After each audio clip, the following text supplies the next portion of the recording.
Friends, welcome to E-Pathshala in Linguistics. We are dealing with the section on typology. I am K.V. Subbarao. We are going to discuss today language universals, language typology, parametric variation, and the inductive versus deductive method. We will be talking about first the inductive versus the deductive method, then goals of typological studies, followed by parametric variation, then formulation of parameters in South Asian languages, and then we conclude our lecture. For the study of language universals, there are either you can follow the inductive method, very briefly I will mention these things, or the deductive method for arriving at linguistic universals. You can, in the inductive method, what you do is you collect an enormous amount of data and you try to formulate a universal based on the data, possibly without any reference to any framework. First, let us see what are universals. If you recall, John Robert Ross in 1967 formulated a set of island constraints on movement of constituents in a sentence. Some of these include the complex NP constraint or the complex noun phrase constraint, the coordinate structure constraint, etc. Chomsky subsequently proposed the subjacency constraint, which subsumes all these movement constraints.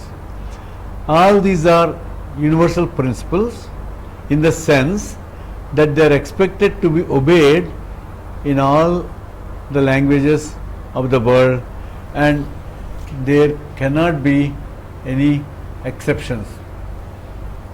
Then the question that we now wish to discuss is how to arrive at language universals. What could be a principled method? Though not explicitly stated, there are two approaches to the study of language universals: the inductive method and the deductive method. What exactly is an inductive method? What exactly is a deductive method? Let us take language teaching for example. In language teaching, one may either follow the inductive method or the deductive method or a combination of these two methods. So, you can give the data, that is you can give the lesson after lesson and expect the student to abstract the rules concerning a specific construction based on the data that is presented in the lesson. No explicit grammatic rule or principle per se is taught to the student in the classroom. Based on the text data that is presented, it is the student's responsibility to abstract the grammatical principle underlying the systematic lesson or data that is presented to him. So, this we can say is a kind of inductive way of doing things. In contrast, in the deductive method, the grammatical principle is introduced first with an explanation from the teacher and the lesson is introduced which is based to explicate the principles. Thus, in the inductive method, one proceeds from data to theory, that is data to abstraction, while in the deductive method, one goes from theory to data. Now, so in the study of language universals, can this strict dichotomy be maintained? What is the difference in terms of inductive method and deductive method?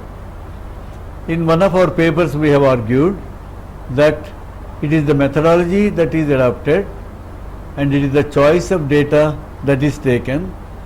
This is the basic difference between the inductive method and the deductive method.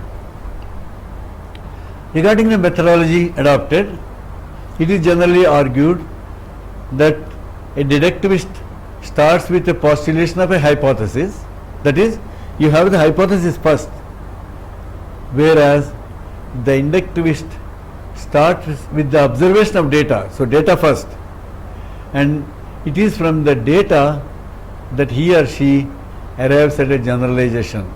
This is a paper written in 1987 by Subbarao and Saxena. Notice that, so what does the deductivist do? He starts with postulation of a hypothesis, and then inductivist observes the data and comes up with a generalization. Notice that to formulate a hypothesis, the deductivist as well as the inductivist have to have some sort of hypothesis. Otherwise, without having a hypothesis, if you collect data, the data may be relevant or data may not be relevant. So, to collect the relevant data, you should have a right kind of question.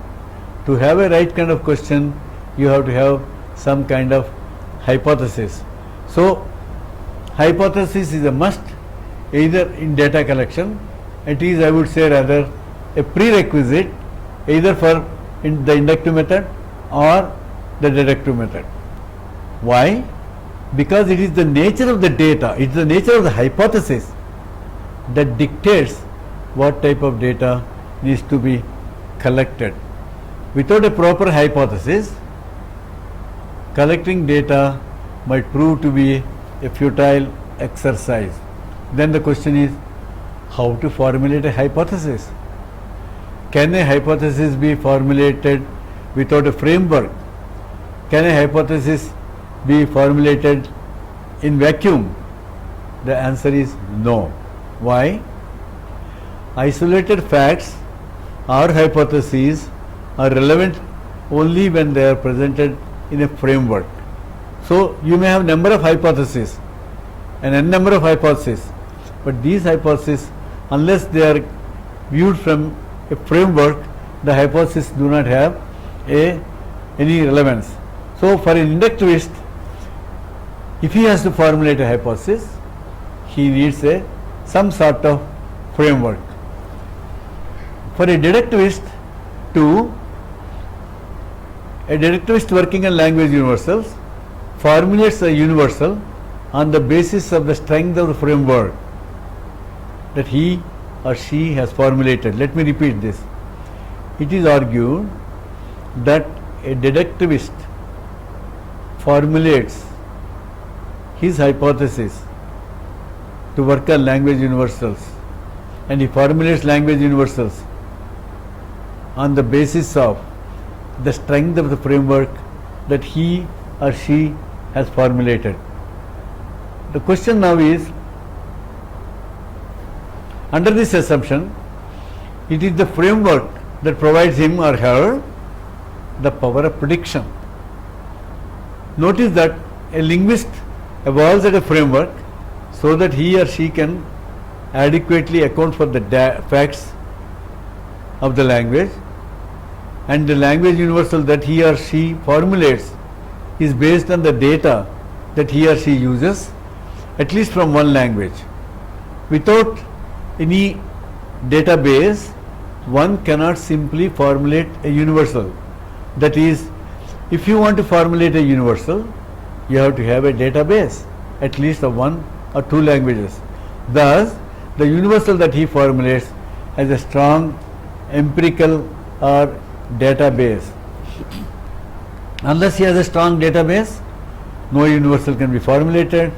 Thus, formulation of any language universal requires not only the knowledge of one or two languages, but has to have insight from the framework that he or she has evolved, which again has a strong language basis. You cannot evolve a framework without having at least one language as a base. That is, there cannot be any deductive approach which is devoid of language and language data. Similarly, an inductivist, as we mentioned, cannot have any cannot formulate any hypothesis unless he has some kind of framework in mind. Thus, an inductivist requires some conceptual framework to enable him or her to formulate a sound hypothesis that enables him or her to arrive at a language universal. Hence, an inductivist is a micro-deductivist. Similarly, a deductivist has to have a language base.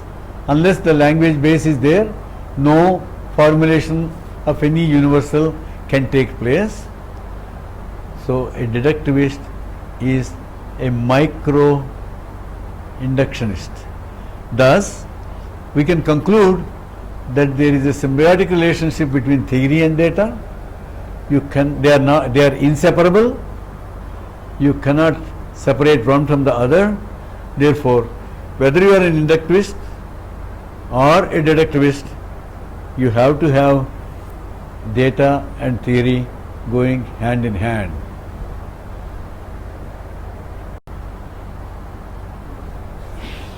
One of the goals of the typological study should be to advance our understanding of the central theoretical questions of language. Thus, typology must focus on various phenomena of current theoretical and empirical relevance and must attempt to provide solutions supported by rich empirical data. So, what should a typologist do? He should choose data from a wide range of languages and analyze these data in a theoretical framework, and this is a must for any typological study. Any typological study that is done without any reference to any theory is not an adequate way of doing the typology. Thus, as we mentioned, there is a symbiotic relationship between linguistic theory and language typology, that is theory and data. They both, so formal linguistic theory and linguistic typology are one and the same. They are not different, as Cinque in 2007 has observed. And in my works, in 1999, Subba Rao, I have said that choosing from a wide range of data and analyzing them in a theoretical framework is a desideratum, where I have said expressed similar opinion, where typology has to strike a balance between data and theory so that linguistically significant generalizations can be obtained. That is, we have to have a mid path. It should not be too theoretical, it should not be too data oriented, ignoring the theory. So, typology should be both data and theory oriented. According to Subba Rao 2012, any theory that is proposed without a sound theoretical base and any theoretical claims made regarding nature of human language without a strong database will not be explanatorily adequate. We will now discuss parametric variation. All parameters are in terms of binary features, plus or minus. For example, take this parameter of word order, SOV and SVO. So, in the SOV languages, the verb comes in the final position. So, these are head final languages, and in government and binding framework, case assignment takes from left to right, whereas in SVO and VSO languages, the verb comes in the non-verb final position, and the case assignment in the government and binding framework is from left to right to left. So, this is a parameter of case assignment in terms of direction. The next parameter we discuss briefly is the prodrop parameter. Any noun phrase in a sentence can be prodropped, may it be the subject or the direct object, and we can I have discussed it in some other units, so I am not going to spend time on this. Now let us try to formulate some specific parameters, a couple of them, in South Asian languages. Dravidian languages except Malayalam and Tibeto-Burman language of the Kukijin family and some other Tibeto-Burman languages like Manipuri have a verbal as well as a nominal anaphor, and most of the Munda languages have only the verbal reflexive. So in Indo-Aryan languages there is no verbal reflexive, and languages which have a verbal reflexive do not permit long distance binding. Languages which have a verbal reflexive do not permit long distance binding, while languages which do not have a verbal reflexive may permit long distance binding. Let us take the case of Hindi. As you know, in Hindi you don't have a verbal anaphor, so is the case in all other Indo-Aryan languages. But at the same time, Hindi has a complex anaphor, that is apne aap type, or panun pan in Kashmiri, apne aap in Hindi, nije ke nije in Bangla, etc. So the parameter is, if we have a plus complex anaphor or a plus verbal anaphor, long distance binding is not permitted. If you have a minus complex anaphor, that is a simple anaphor, or no verbal anaphor, then long distance binding is permitted. I am not going to discuss these details now. You can look at Subbarao 2012 for a discussion on this. That is, the occurrence of the complex anaphor and or verbal anaphor are negatively specified for the phenomenon of long distance binding. For example, let's take Hindi, Urdu. Ashok ने ललिता से चाय बनाने को, अपने लिए चाय बनाने को कहा. That is, Ashok asked Lalita to make tea for self. अपने लिए, for self, is the same in all three persons, that is first person, second person, third person. That is the verb, the nominal anaphor is not sensitive to person. So here in this sentence, Ashok asked Lalita to make some tea for himself or for him, that is Ashok, or for herself, for Lalita. So this apne liye, which occurs in embedded clause, has a pro, because this is a non-finite clause, as a subject, and this can either be co-indexed with the embedded subject, with the indirect object, or with the matrix subject. In Telugu, notice that Telugu and the Tibeto-Burman languages, Kannada, Tamil, they have a verbal anaphor. If you have a verbal anaphor, you cannot have a verbal anaphor in the embedded clause, you cannot have long distance binding. Let's take sentence number 2. Prabhu, proper name, Prasunani, another proper name, accusative, Prasuna, accusative, Tana kosam, self for, Vanta, food, Vandukomani chepadu, asked her to make. This ko is a verbal reflexive in Telugu, and the ko occurs in the embedded clause. So Tana kosam, self for, cannot be co-indexed with the subject, because the verbal reflexive blocks long distance binding. If co-reference is intended, then the verbal reflexive has to be dropped, as in sentence number 3. Prabhu Prasunani Tana kosam Vanta Vandamani chepadu. The ko is dropped. Vandamani chepadu. Asked her to make food for him and not for herself. So we should stop here. So the point is, if you have a complex anaphor or a verbal reflexive, then you cannot have long distance binding. If there is no complex anaphor, if there is no verbal reflexive, you can have long distance binding.